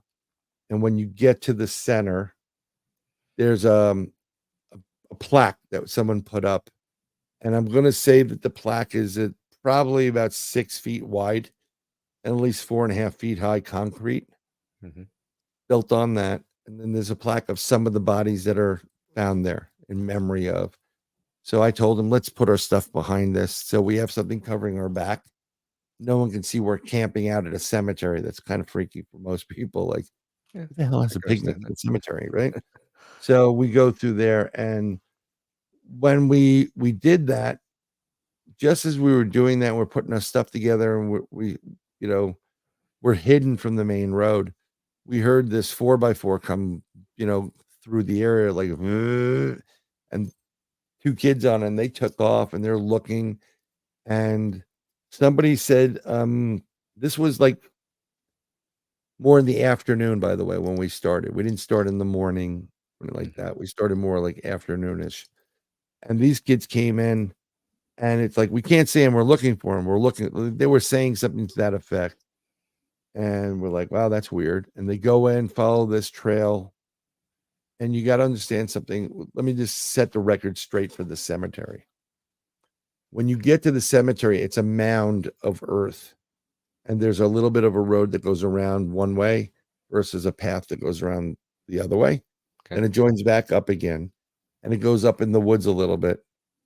And then if you follow that, you have an opening where you can cut through what would be a power line corridor and go to the other side. And there's some other trails there. And so this cemetery is right by a power line corridor, and there's some wood separated by it in the middle. And if you didn't know it was there, you never would have known it was there. Right. So these kids go looking. When they come back, they see us and they stop. They're like, what are you doing here? Really abrupt, like young kids. And we're like, well, we're paranormal investigators. We're investigating the cemetery. They're like, the paranormal investigators, we're going. And they come back out. Really, really bizarre. Yeah. Attitude. I mean, like in and out, like, what the hell's going on? So I said to Al at one point, like, if they come back, maybe we should ask them if there's anything weird or strange that happens here. Maybe they'll ask those questions, the questions from us. Like, yeah, no problem. So Al goes one way, I go the other way. And we're trying to do our paranormal investigation of a cemetery. I'm in paranormal mode, right? Right. Ghosts, Right. EVPs, that type of stuff. And I hear some dogs barking, like big dogs in the background, but I'm not paying attention to it. Al's paying attention to it. I'm like, what the hell? You're like, those are big dogs. Like, yeah. They probably are. I'm like, I'm on the paranormal side of what's going on. I'm like, yeah, I'm focused on this. And we start doing the investigation. He keeps thinking, he's thinking like, I'm getting this Dogman vibe. Dogman. I'm like, dude, I'm in ghost hunting mode, not Dogman mode. Mm-hmm. I'm not even thinking about that. I'm like, they're dogs. Let's move on. We investigate a little bit more. We go up this path, go to the other side, past the cut opening for the electricity. And we're looking like, like this would have been a great place to grow up as a kid. Because we would totally have been in the backwoods over there, drinking and getting high, riding our bikes and just having a great time, right? And so there's nothing there, in my opinion, that is any type of cryptid. Dogman, Bigfoot, nothing. It's just a couple dogs. It's the woods. It's a mound of dead people that no one really cared about, Right. that they're trying to ID. And as we get back to this one point, we're using everything. We're using the the EMF meters, and we get to a central point where we're close to the power lines, and I'm thinking my EMF shit's going to go crazy because we're by high tension wires, right? Right. It doesn't, so it means it was pretty grounded, and nothing's going on. And then I started noticing a little bit of fluctuation. I said, "Oh, if there's somebody, like someone was with us, but we couldn't see them." Right. And we used this ghost radar stuff, and we kind of correlated that this thing was in between both of us. So I'm looking at it. I said, if you're here, can you make this number go up to 67?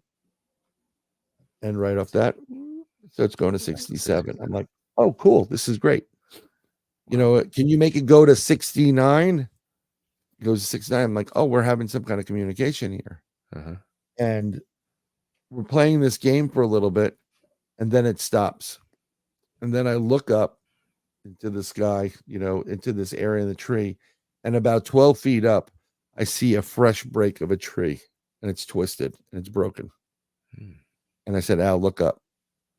And he looks up and he sees it and he's like, ooh, that's interesting. Now I'm getting Bigfoot mode. Now I'm getting into cryptids. Cryptid mode. Because this is nowhere, not like you could climb up to it and then kind of grab it. This should not be here. Right. So what happens is he looks for a stick, and he can't find a good stick. But then, these couple of these dogs are barking. He takes the damn stick and he hits the tree to a tree knock. And the minute that happened, everything got quiet. Whoa. So we were like, ooh, this is interesting. We tried to do another tree knock. Nothing. We didn't get any sounds back. The meter starts going down again. I'm like, okay, everything just kind of got really weird. So whatever, we go through the woods and we decide, you know what? Let's go back. We're hungry. Let's go get something to eat. We'll come back when it gets darker, and we're going to do that. And as we're walking back out, he says something to the effect of, let's go look. There's a path just before you get to the car. So it's about a little bit over a quarter of a mile to get from the cemetery to where our car is parked. And just as we get there, he goes, let's go down this path. This looked interesting. This is calling to me. I will tell you. So I'm like, sure. So I'm on the point person. I'm going ahead of him. And we get to this opening, and we have a tree structure. And whatever did this wasn't union. It wasn't union. It literally pulled trees out of the ground. And I'm talking 3-foot diameter trees out of the ground, flipped it upside down. It's hanging in the center. And then there are other upside down trees pointing at it like a freaking umbrella. Oh. And we're like, this is cool. He takes pictures. I take pictures. And it's almost in a circle on the ground. It almost has like stones in a circle on the ground. And there's this umbrella with whatever. So I'm like, whoa, this is atypical, and I know this is more Dogman than Bigfoot. Yeah. Even though What's the difference? I mean, how would you know? well, Bigfoot's not really going to rip a whole tree out and flip it upside down so you have the roots flying. Bigfoot's just going to rip the tree out and lean it against something, or he's going to twist it, or Okay. a little bit less. If you walk through the woods and you saw an upside down umbrella made from trees that were pulled out of the ground, I would like to know what the hell did that. Yeah. Whereas if you walk through and you saw trees leaning like a teepee, you wouldn't think twice of it. You'd be like, oh, those trees probably look how they fell perfectly. Yeah. Right. Big difference. Just Yeah, Dogman is like oh, we'll show you. Bigfoot's like, dude, you're calling too much attention. They're show offs, and Bigfoot's like, dude, just bend a tree. So we start going, and then we get to where the structure is on the ground is almost circular, and it looks like there's like people would hang out there, or something was hanging out there, like a campfire site, but without the campfire. Right. So I keep walking past, and I'm going deeper in the woods. And at one point, he goes, "Bry, stop." And I'm doing my best, Alan. Al right now. Yeah. I haven't seen him on there in a while. I don't know if he's still here. Jesus. This is Al Santoriga for you. I'm calling bullshit. You'll hear him in a couple days. Thank you, Al. So I start walking a little bit further. He says, "Stop." Because I'm really more in paranormal mode than cryptid mode, which is not to my advantage. Because if we're in cryptid mode, it's a totally different ball game. Right. If someone wrote hellhounds, yeah. Yes, they are. So he said, I feel like we're being drawn to go that way. We're going to be ambushed. Now, I want to explain this to you. I got to use a visualization. Let me see if I can do that. Okay. So I'm trying to draw this right now. It's a little bit weird.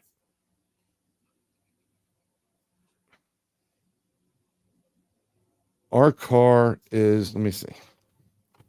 Can you see this at all? Yeah.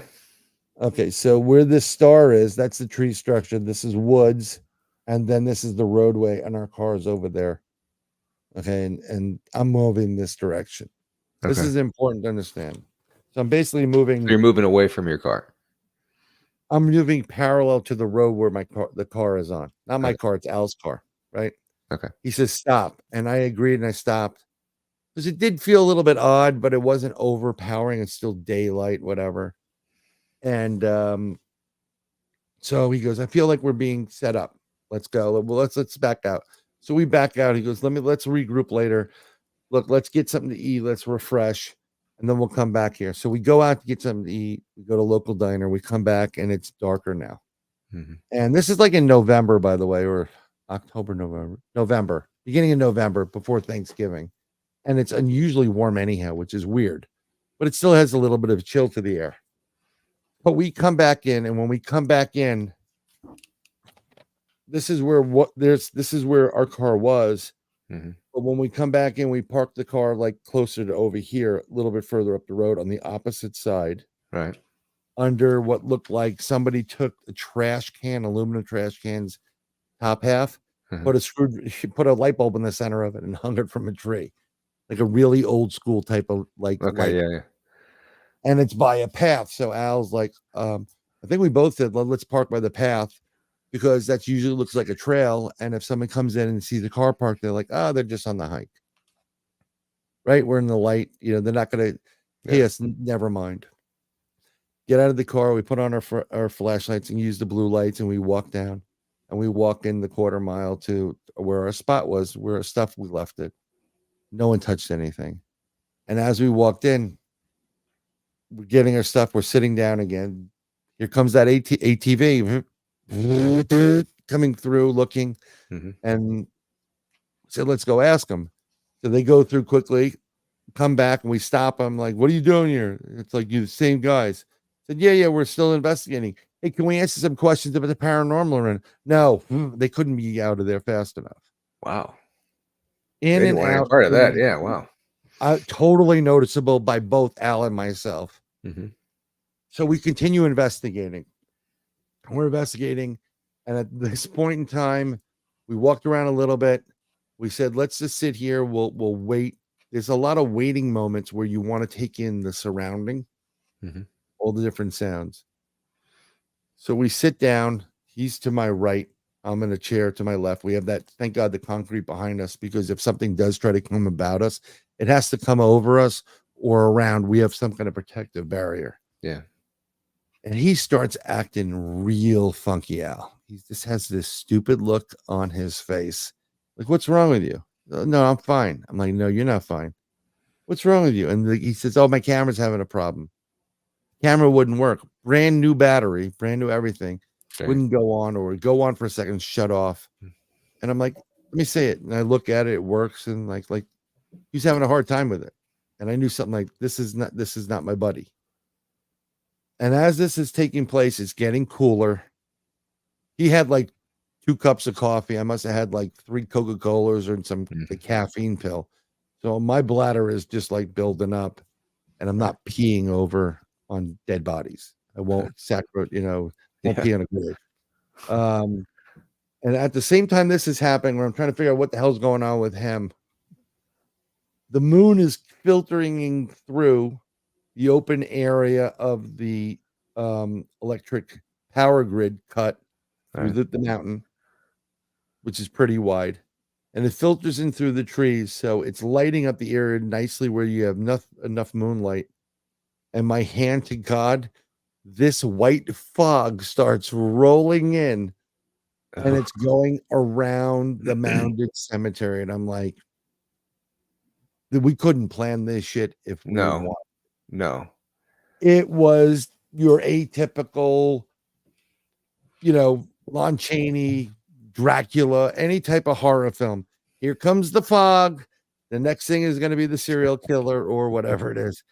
And at that point, we were like, dude, that's creepy. Or the song Thriller comes on and you see Michael Jackson and the zombies. Thriller would be be really, really bizarre at this point. But I know where you are. And then like dancing, and they're dancing now. So Sorry. we decide we've been there long enough. I got to get him out of there, because the longer he's there, it seems like something's like messing with him. And I don't want him to be attached. I don't want to deal with his wife and my wife and attachments. I don't want, this is why we're a good team. We pack our stuff up, we go out, and we start hiking out. And as we're, and it was good anyhow, because I got to be honest, I had to pee. All right. I got to pee really bad, actually. So we're walking back to his Jeep, and where we parked underneath that light, when I got out of the Jeep earlier, I stepped a little bit too closer to the, the hinge of the door. And I slid down a little bit into, it's a 3-foot grade. So where I'm standing, where the Jeep is parked, there was like a little drop in, and you went down about 3 feet. Yeah. So I remembered that. So we're walking to the car, and Al and I see this eye shine, pretty big eye shine. And I'm like, well, maybe that's the dog, or maybe that's something that's by the car, like a deer or something like that. Yeah. And it's just sitting still like this. Ears were up like this. I thought it was a deer, because I saw that, I thought antlers, whatever. Yeah. And we're getting there, and Al's putting his stuff away. And I open the door, and I proceed to have an Austin Powers piss. Evacuating you about. And I'm peeing, and he's like, dude, let's go. Let's go. Come on, hurry up. I said, I'm peeing right now. He goes, dude, you don't know. Let's go. We'll get in the car. We'll go. He's getting his stuff in the car. I pulled off my backpack. I threw it in the front of the seat. Now, when we travel, I don't have any firearms in New York State. Yeah. So I have a machete across my chest. I have one on the back. It goes up this way. And I have one on the side. The only thing I can have is machetes. And we're standing in front, where I'm peeing in front of, looks like Marmaduke or Scooby-Doo sitting down. Oh. In the door, and no more than, seriously, anywhere from 15 to 20 feet from me. But it's in the shadow, and it's just sitting there, and its eyes are like glowing off the light, or Yeah. they could be glowing. And I'm seeing, and Al's putting, so let's go, Bry, let's go. He's yelling at me, and I'm like, dude, I'm going. I gotta pee. You know, he goes, get in the car, Bry. He's on the side of it. Get in the car, Bry. Get in the car. I'm like, I'm gonna leave you here. I'm like, you're not gonna leave me here. You know, I'm still going, and I'm getting my stuff. And right now, I'm looking at this thing, and by me urinating in front of something that totally had a canine head to it, Yeah. I can see the snout, I can see the eyes, but it's again in shadow, and it's just sitting there. And Al's screaming, get in the car. I'm going to leave you right now. And I'm like, no, you're not. If you leave me, you have to deal with my wife. You don't want to do it. And the next thing you know, this thing starts to go down like this. And it disappears, and it kind of like goes down on, like it slid down on its haunches and lowered itself in one fluid moment and disappeared in the dark. And at that very moment, freaking goose pimples flying, and I got this, get the hell out of there, Brian. Yeah. And we jumped in the car. He pulled out like Mario Andretowitz, you know, and like, and I'm looking the whole time. I am looking in that, I have my machete there, and I am looking through that rear view, the side view. Uh-huh. I'm waiting for this fucking thing to come out. Here's where it all just started to register. 10 feet away. 10 feet away. I am 6 foot 1 inches tall. I'm Uh-huh. on a 3 foot grade. That makes me 9 feet. 9 foot, 1 inches tall. Yeah.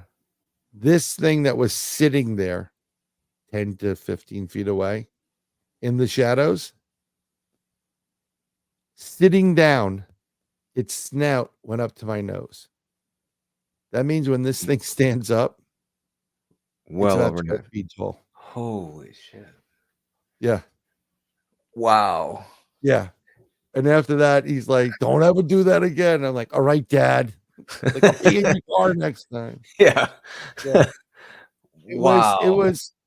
It wasn't the brightest move in the world, but it was real close. And I'm actually thankful. I think we're both thankful because it was but it was a dangerous situation. No shit. Yeah. Yeah. It was gonna get me first. I mean, you were peeing, you couldn't run. So I mean, No. But what was really weird about it, if you know anything about canines, and Al grew up with shepherds, and I grew up with all these different types of show dogs, but I know about dogs and trainings and whatever. When an alpha is present, they urinate to mark. So if you have a dog and they're peeing all the time, what they're doing is they're marking the territory, right? And if you're an alpha, you're the boss dog, no matter if you're male or female, and they're female alphas as well. Yeah. I got a have female some in my house. I have some in my house. Mine's a dog, isn't it? Yeah, well, they will urinate on top of that, and that urinating on top of that is saying, pardon the expression, you're my bitch. So what I was doing in front of a dog man was telling the dog man, you're my bitch. I'm the boss. And I think it got to a point where it's like, I don't think it understood like what the hell is this guy doing? Like, I think it was just a moment of an opportunity moment. Yeah. And it couldn't comprehend, like, is this guy challenging me? This fat guy's challenging me. Hold on, wait a second. And I don't think he could comprehend it. And then he must have gotten his courage.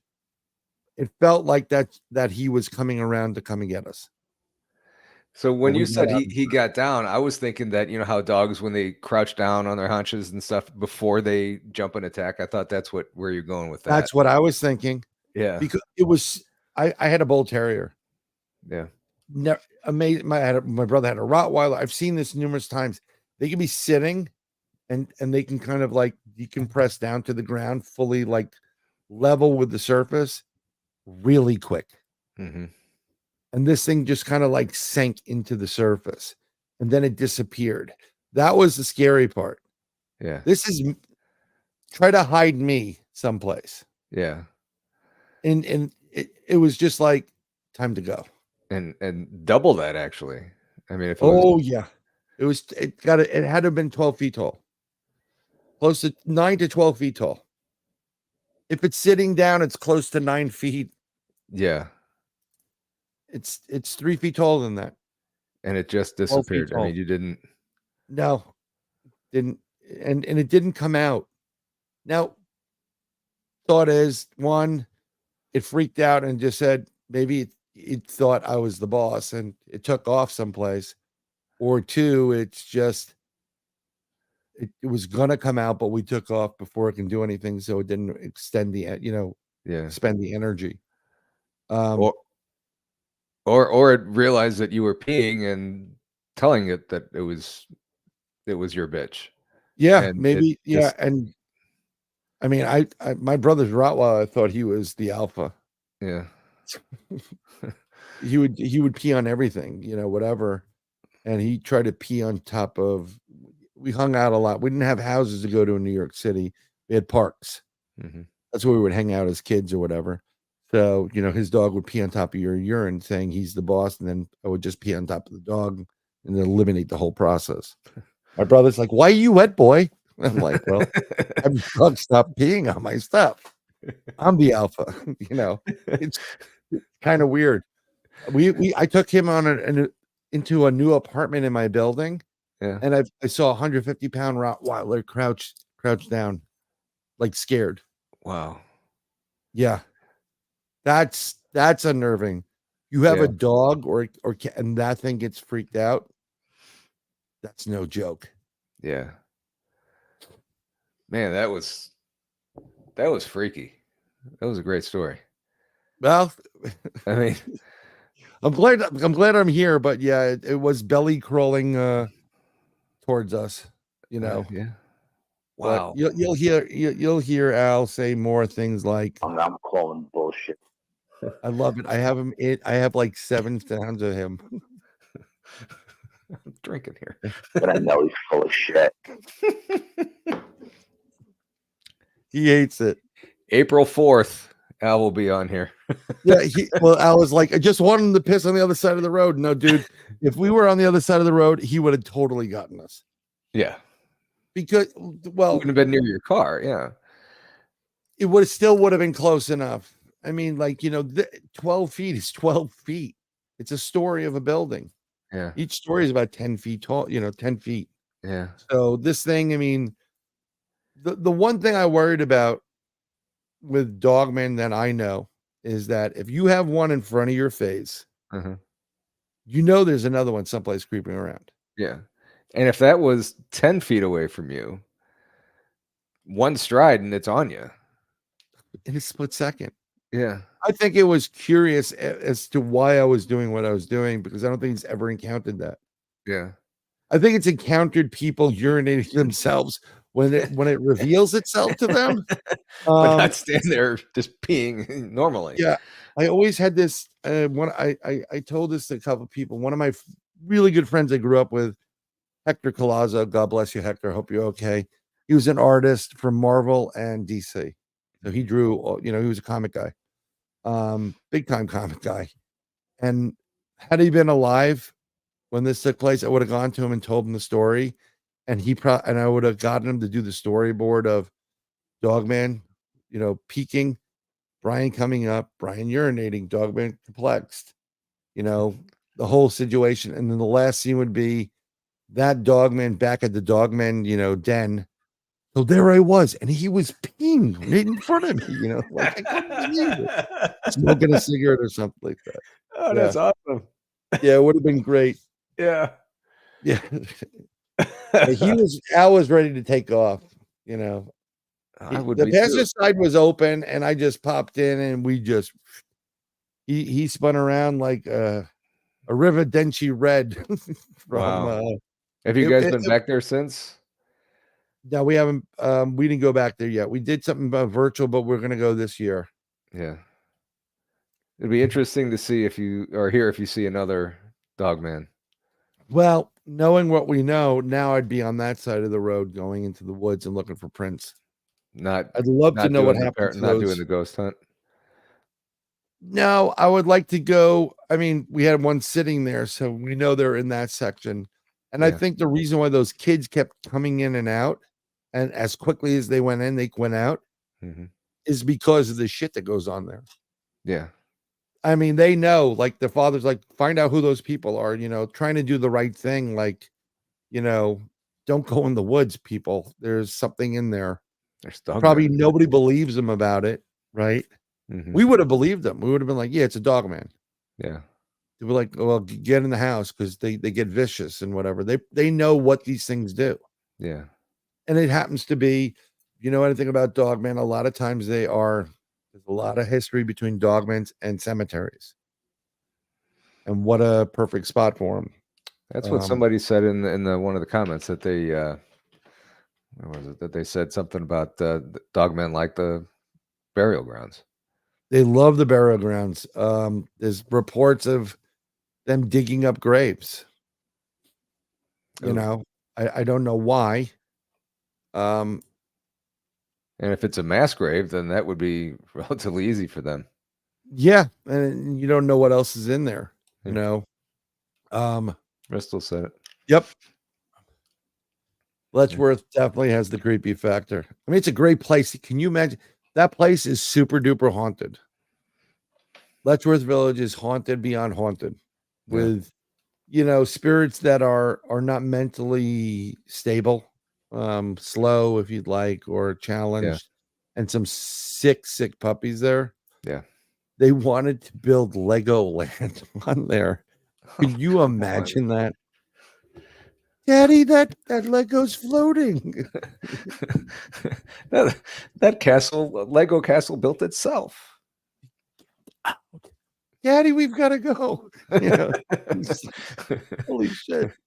That would have been a crazy thing. It was just, but then what do you do with 28,000 acres of land in New York State? Yeah. But we were taking pictures when we stopped the cars before we went on the investigation into Letchworth. And there was a moment where something materialized and then dematerialized in the next two pictures. It was gone. I'm not really big on the ghost stuff. I love the Bigfoot stuff. I love the cryptid stuff. I don't love the Dogman stuff. Yes. Al says he got out of there like Dukes of Hazzard. I'm not. So Al comes to me, bro, you got to hear this, bro. There's this creature, Dogman. And like he tells me about these things. And I'm like, okay, we jumped the shark, right? Yeah. Now we're talking about werewolves. I didn't want to believe it. Yeah. And we go on air, we talk about it. And then I start getting people contact me, and people contacting me that I have no idea who the hell these people are, but they're contacting me because my stuff is not public. Mm-hmm. And I'm getting 00000000000, all zeros on the phone. And it gets, oh yeah. And I've gotten it before when I had to contact the U.S. Marshals in New York State, and I got it, and it's all zeros, but it says U.S. Marshals Southern District. Yeah. This says GOV. And I'm like, what's this? Oh, you don't believe in it? I'll talk to you about it. Wow. Like, who are you? Like, that just doesn't mean anything to you. I'm not going to tell you who I am, but I'll tell you what they are. And they go through a whole story of what he does. Military bases. He goes on military, but his job is to protect military bases, some of the higher sensitive area ones, from Bigfoot, from Dogman, and all these things. And when they get out of control, they're sent in there, and they take care of it. And he says they're real. They kill them, they shoot them, they're dead like 50 cals, and they don't joke around. Yeah. And wow. You get this. The guy has more to lose than gain by talking to me. I'm nobody, technically, but I'm doing, we're doing some shows and stuff. So, I mean, like, he's got a lot to lose. Yeah. But I get these phone calls, I get these text messages. And I find out these things are real, and then you have an encounter with it like 10 feet away, Yeah. 12 feet away, whatever it is. Wow. It's yeah. That's incredible. Oh, I we mean- had one. It was a couple months earlier. No, I think it was after that. No, it was after that, where we had. I'll let him tell you about the investigation, but there was a Bigfoot, a UFO, missing time, and then a time space rip, and then we came back to an area, and we found a den, a dogman's den, and we have images that, yeah, there are dogmen in it. It's like wow. there's something that looks hideous, and then something that looks like a really big, like shepherd, and it's growling. It's pissed. It's really pissed. That you guys were there? Yeah, but this was 20 yards from where we had a full-blown encounter with a Bigfoot that was trying to get its clan that was on a different, about 100 yards away from us, Yeah. come around us to go to that den, but we didn't move that night. Mm. And it tried bluff charging. It tried to do all these different things, and it was pissed. It was so pissed that it threw a boulder at me, and it hit the ground. And when I say a boulder, I'm not talking about 6-foot rock. I'm talking about something that's a giant rock, Right. probably about 4 feet wide or wider, Right. big, thick. It went through the canopy. You heard the break, hits the ground, rolls, hits my chair, and I go flying 10 feet. The thing, if this creature wanted to kill me, it could have killed me in a split second. But it didn't. It just tried to scare no, you. it didn't. That was like, fuck you guys. That's what this was. A lot of things changed that night for me. My whole entire concept of Bigfoot being more flesh and blood, Yeah. Gigantopithecus, out the door.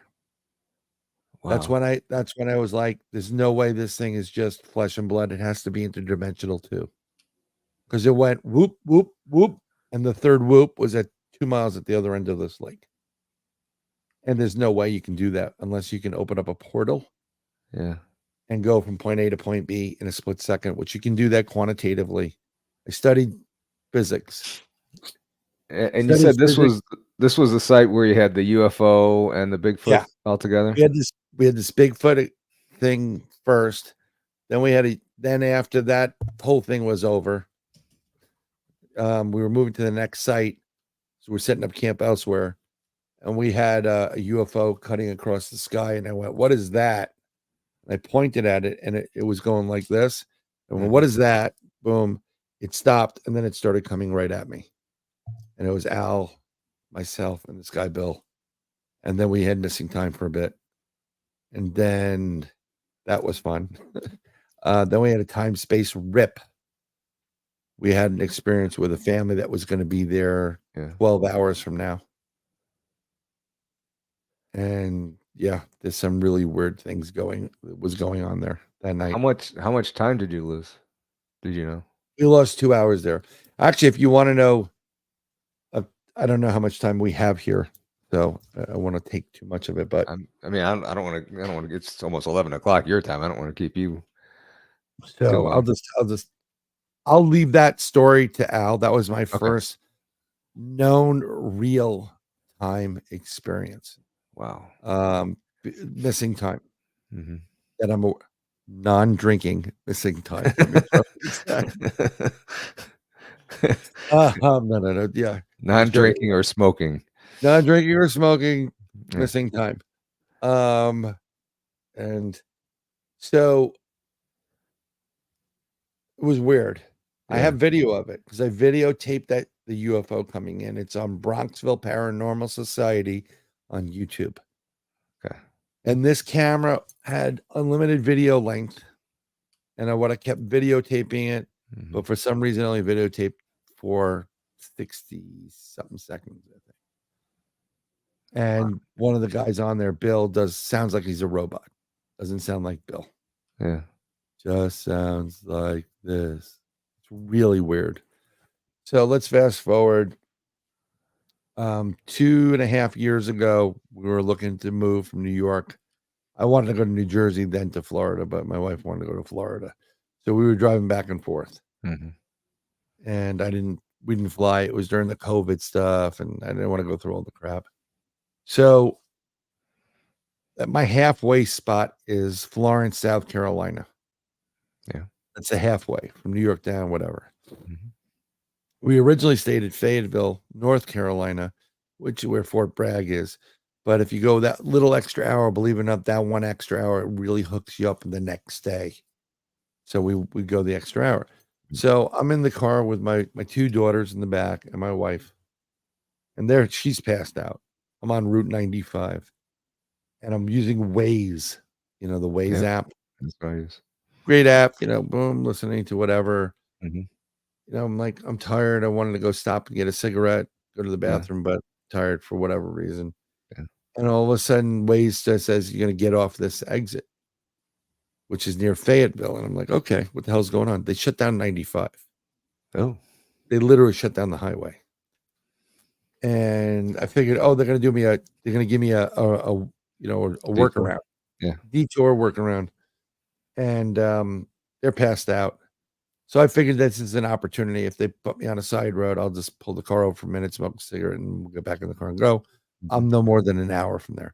It's like 11:40 in the evening. I should be there by 12:40. Perfect timing. Go to sleep, get up, have breakfast, Waffle House. Perfect. So they get us off the main road. They get us on this road 301, which is a country rural road. It's 2 lanes again. The moon's out, so it's it's nice out, so I can shut the lights off my car and drive my car without lights. I used to do this all the time in Connecticut. Yeah. When I went to summer camp there, scare the crap out of people. But you can see the road. So I'm there, and I pull off. I get on this road. I said, perfect timing. I pull to the side of the road, park the car, shut the interior light off, open the door to get out of the car, slowly close it so it doesn't slam, no one wakes up. And I lit a cigarette, and I'm watching the sky because I notice in the 2 o'clock position is an object that's going red, orange, green, blue, purple, yellow burst. Boom. And it's kind of like vibrating, like little dots moving like this really quick. Red, orange, yellow, green, blue, purple burst. But I'm like, this is cool. I wish I had my psionic, night vision. I would be videotaping it. Yeah. Then I start looking at it, and I'm getting the feel of a UFO, but I'm also like, I'm by Fort Bragg, so it's a major military base. They could be using drones. Yeah. So I'm like, I'm still watching it. It gets closer, it gets brighter, and it bursts. And the next thing I know, I'm in my car. And I'm like looking around, I'm like, what the hell? How did I get in my car? I just woke up, have a terrible headache. And I'm like, what the hell's going on? I look over to my Waze. It's off. So I tap the screen. It goes back on again. It says, do you want to resume? I said, of course I do. I hit the button. It says, you'll be at your destination at 4 a.m. So I'm like, what? So I look at my watch. 3 o'clock in the morning. Oh my It's God. just a 11:45. It's 3 a.m. So I start driving. Yeah. Not knowing where the hell I'm going. I know I'm going to Florence, South Carolina, trying to figure this out. Eventually, I'm like, I'm not myself. I'm like, we just had missing time here. We just get abducted? I look around for the kids, Everybody was in the car. Everybody's, passed out, looked at probably everybody who has a spouse and seen their, kids or people passed out. So when we pull up there, my wife's like, everybody wakes up and they all have headaches. Now, both my kids don't complain. Yeah. They're not complainers. They're built pretty tough. And, but they all have headaches. So my wife's like, what time is it? I said, it's 4 a.m. She goes, 4 a.m? What the hell happened? I said, they shut the road down. I'm not telling her she just got abducted by aliens. Right? Yeah, you just got abducted by aliens. I'm going to go see if the room's ready. Especially my young one who flip. right? So we go in the room, the sisters, my both daughters, they sleep in this one bed. I always sleep in the other bed. We get up in the morning, getting ready to go to Florida. I'm gonna spend about a week and a half down there. My youngest goes, Dad, can you help me with my, my clothes? Take my pajamas. So yeah, I pull off her pajamas, and she's about 9 years old or something like that. Yeah. 10 years old. And when she sits up in the bed, I notice there's a mark on the bed, the sheet, a little red mark, right by her right, shoulder blade. Yeah. So I look, and there's some markings on the shirt. Shirt. And the shirt. Yeah. And I look at her, I kind of rub the back, and I see like there's an indentation. It looked like she sat on a BB or laid on a BB. And I'm like, okay, So she's like, what's wrong? Is there something there? I'm like, no. I was just seeing something. That's it. Because she'll flip out. Yeah. The older one doesn't care. The older one doesn't want to know, doesn't care. This one will flip out. So I'm like, holy crap, I think we got abducted. We go down to Florida, and while I'm down there, every time I hear a high-pitched sound, like a ringing in my ear, I look up, and I see that red, orange, green, blue, orange, purple burst object. Really? And I hear it, yeah. And the last day we're there, we're visiting a friend of ours who happened to live in Palm Beach. And before we went in, there it was red, orange, green, blue, purple burst. It was bigger. It was like dusky. And I got the high pitch ring, and I said, I don't care if you take me or my wife, don't touch my kids. Yeah. I'll kill you. And my wife goes, Are you threatening somebody? Yeah, kind of. So we go inside, we do that. Fast forward, we drive back up to New York, and this is about 2 weeks after it happened. Week and a half, 2 weeks after it happened. We go out with no, actually it's less than that. We drove back, we got there on it's about a week and a half after it happened. We get back to New York, and we go visit with one of my wife's friends and her daughter. It's a mother-daughter. She doesn't have a husband. And we go to dinner, not dinner, lunch, brunch, whatever it is in this restaurant. Actually, in this Sleepy Hollow town. So where the Headless Horseman is. good place. So I go inside, and I said, look, I'm going to go to the bathroom. I'll get the check. I'll pay for it for everybody, and we'll go. And when I come back out, my wife was sitting there holding my oldest daughter's face, like what's going on? Oh, she had a massive nosebleed. I'm like, what do you mean a massive nosebleed? What's up, Rob? BMR is here, Bigfoot Michigan Rob. Yep. What do you mean a nosebleed? She goes, yeah, she had a massive nosebleed. This came out of it. She shows me this thing that looks like it's 1 1/4 inch by 1 1/4 inch square. And it's probably about a millimeter or two high, thick. It looks like sponge. So I happen to have these plastic Ziploc bags in my pocket from the COVID stuff. I take it out, and I go, I'll take it. And I grab it with the intention of sending this damn thing to my buddy at NYU who works in a lab. I got evidence now. Oh.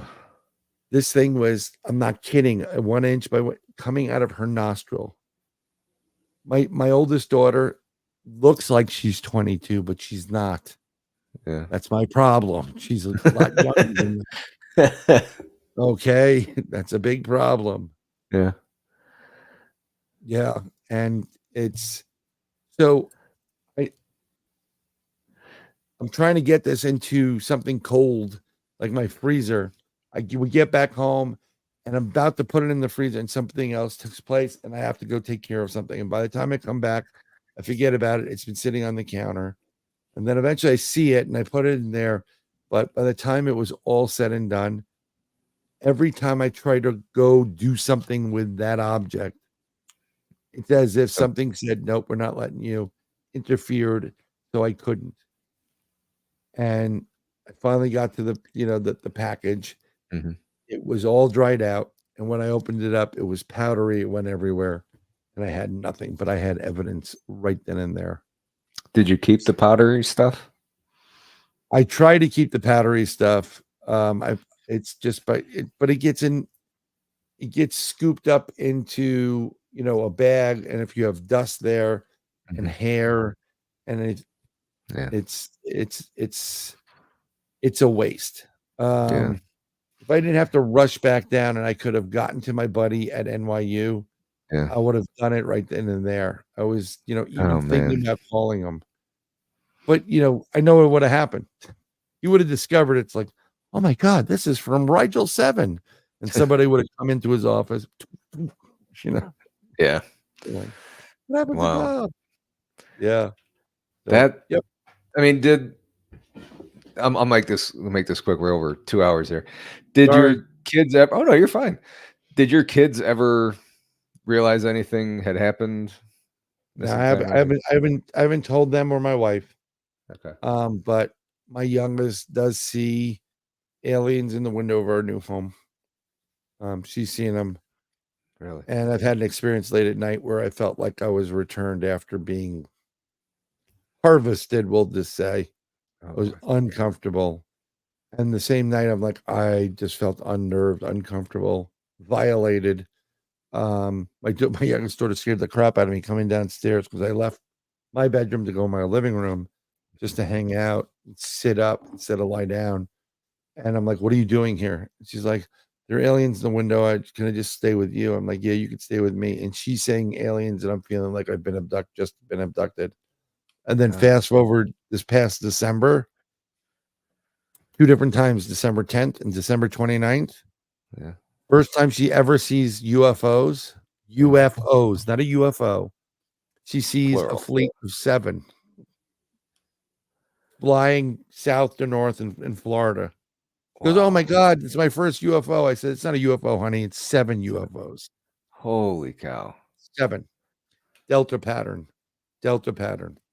The second time, he's having a sleepover with her buddies. They're all like 12, 13 years old. Yeah.